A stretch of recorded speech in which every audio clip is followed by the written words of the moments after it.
You have the evidence and you make it easy for the criminal to escape prosecution or arrest.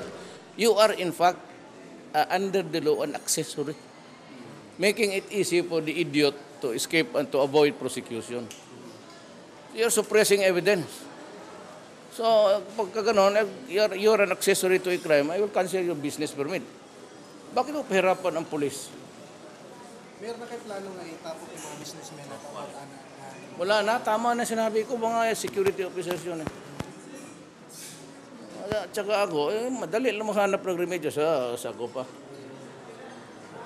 Mayor, segue kami about sa quarry yung resulti. Dili na ko one policy. Marami kasing kanya-kanya, mga DNR, tapos Sinro. Sabi ko, one policy. Ano ba talaga to? So, it's the Sinro. So, she is the one, si Kibabayman, should go around and look for a suitable quarrying. Hindi ka pwede magsige quarry kung saan-saan. You're destroying the environment and you're putting people in danger by bagsak ng tulay. So, Senro lay... Sinro, because under the law, Sinro manggidi ay.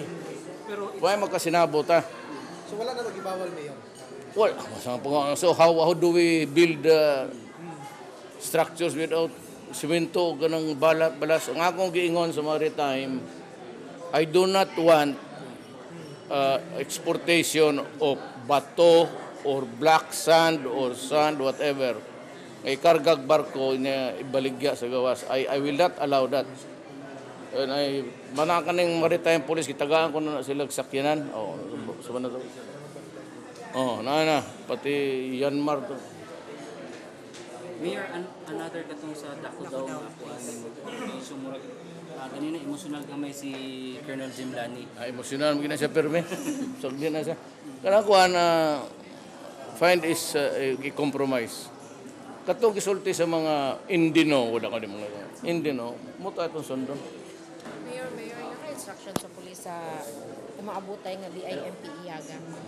Wala, automatic na. Kanang security arrangement, automatic na. Di na kinanglan na sugukan sila. Naana sila blueprint kung sa'yo buhaton.